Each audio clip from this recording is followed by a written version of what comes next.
Ова сведоштво со полука оди со благоста и милоста Божја до оние кои имаат потреба, а кои нема, сите имаме. Кога на свет требаше да ја донесе мојата керка, кога требаше да биде најрадосниот ден, се случи нешто неочекувано. Се породив и немаше време да разберам дека се роди прекрасна керкичка. Јас падна во кома 7 дена.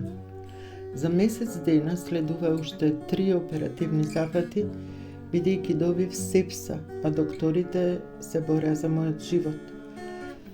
Закрепнав после долго лекување, не знаев на кого да му заблагодарам за моето спасение, за мојот живот.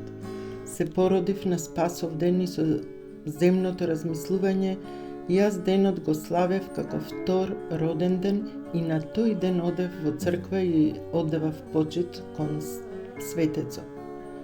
Но еве што се случуваше. 2 години кога одев на тој ден во црква или манастир, се случуваа неубави работи. Автомобилот со кој одевме се преврте и за големо чудо повторно бев спасена јас и тие што беа со мене. Следниот пат, на тој ден, добив болки во кичмата и не можев да појдам. Секако чувствував страв, зашто токму на тој ден ми се случуваат неубави работи. Гледав дека нешто надприродно се случува, а не знаев зошто. Му раскажав на свештено лице во црква за настаните и побарав мислење. Ми кажа да не се откажувам од славењето на светецот, да одам во црква, дека зла сила ме запира. Господ дава право на избор, што ќе избереш, кого ќе славиш. Ние избираме, но од незнаење ќе загинеме. После години застанав пред всемочниот Татко Небесен и неговиот единороден Син, нашиот Спасител и Господ Исус Христос, и откако започнав да ја читам Библијата, ми се разјаснија сите прашања и дилеми и разбрав дека е еден и единствен Спасител е Господ Исус Христос. Тој ни го дава животот и Тој го зема. Постојано милостивиот и семоќен Исус ме заштитувал и земал под Негова закрила и заштита од демонски невидливи сили. Сега знам дека здивот, животот и се што имаме дарувано од Исуса Христа, мојот Бог и Спасител. Но вам, драги слушатели, должност ми е да ви кажам што научи во Библијата и што пишува во Библијата. Во Библијата во Откровение апостолот Јован, не Јован Крстител, пишува за видение од Господ за последните денови пред второто доаѓање Исусово.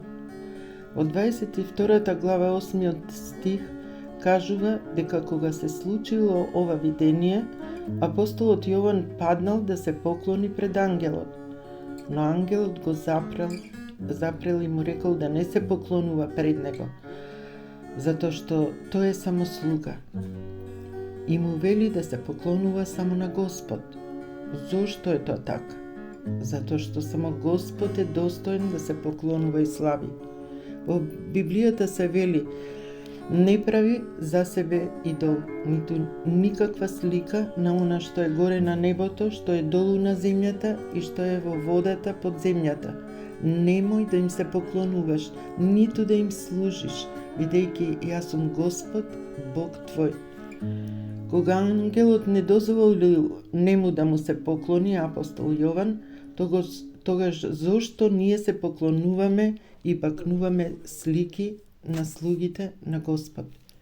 Иконата е само нешто символично што представува некој светец или ликови од Библијата, но јасно кажува и Библијата дека секое славење и поклонување со понизност припаѓа само на Господ Исус Христос, а сето друго е идолопоклонство и правење грев.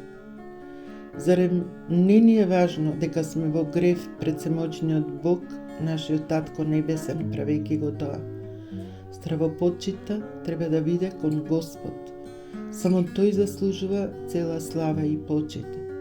Амин. Јас сум Елена Чагореска, а вие слушате Радио Свети Дух Македонија.